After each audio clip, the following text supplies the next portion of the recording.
এটা নবীজি বলছেন সাল্লাল্লাহু আলাইহি ওয়াসাল্লাম। তাকে জিজ্ঞাসা করা হবে যে তুমি কিভাবে জানলে এটা? বেশিরভাগ মানুষ তো পারে না উত্তর দিতে।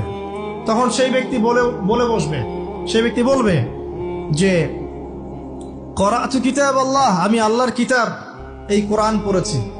মুমিন বলবে আমি আল্লাহর কোরআন পড়েছি, ফাআমানতু বিহি, আমি এর উপর ঈমান এনেছিলাম, ওয়া সাদ্দাকতু, এবং সত্যায়ন করেছিলাম। সুবহানাল্লাহ। অতএব দুনিয়াতে যারা দ্বীনের জ্ঞান অর্জন করছে না, কোরআন পড়ছে না, হাদিস পড়ছে না, পড়াশোনার চেষ্টা করছে না, জানার চেষ্টা করছে না, কবরে পাওয়া ডিফিকাল্ট আছে। এটা একটা অন্যতম প্রশ্ন। আমরা কিন্তু মনে করি 3টা প্রশ্ন হচ্ছে, আসলে প্রশ্ন হচ্ছে কয়টা? 4টা। 3টার পরে আরো একটা এক্সট্রা। কিভাবে জানলে? তখন উত্তর দিচ্ছে আমি আল্লাহর কিতাব পড়েছি, ঈমান এনেছি, সত্যায়ন করেছি। সুবহানাল্লাহ। নবী সাল্লাল্লাহু আলাইহি ওয়াসাল্লাম হাদিসের পরের অংশে বলছেন যে যখন কাফের বান্দাকে উঠানো হবে, তখন ডানেও কিছু নাই, বামেও কিছু নাই, সামনে পিছনে কিচ্ছু নাই। মাথার দিক থেকে ফেরেশতারা চলে আসবেন, উঠিয়ে বসানো হবে, প্রশ্ন করা হবে কে তোমার রব? একটাই উত্তর, লা আদরি, আমি জানি না। নাউযুবিল্লাহ। কি তোমার দিন? লা আদরি, আমি জানি না। এই যে আল্লাহর তো খবর নাই, আল্লাহ পাকের বিধান মেনে চলার কোনো খবরই নাই, পরোয়াই নাই। সে জানবে কিভাবে ইসলাম কি জিনিস? সে জানবে কিভাবে আল্লাহ কি জিনিস? ও তো আল্লাহকে চিনেই না। দিব্যি বলে বেড়াচ্ছে মহাবিশ্ব সৃষ্টি হয়েছে বিগ ব্যাং থেকে, আল্লাহ বলে কেউ নাই। মানুষ সৃষ্টি হয়েছে বান্দর থেকে। নাউযুবিল্লাহ। ওই যে ডারউইনের মতবাদ, কি থিওরি অফ এভলিউশন নাকি? হ্যাঁ, তাই তো মনে হয়।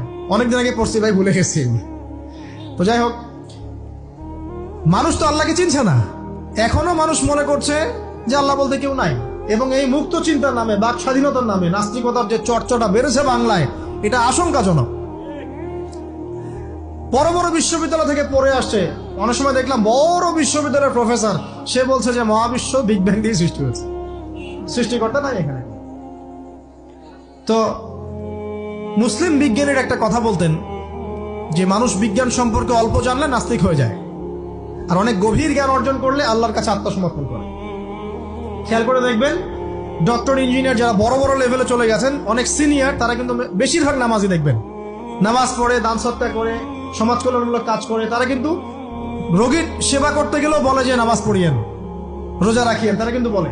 অনেক ডক্টর আমি দেখেছি এমন, যারা যত বেশি গবেষণা করে তারা তত বেশি আস্তিক হয়ে যায়, আর টুটাফাটা গবেষণা করলে নাস্তিক হয়ে যাবেন।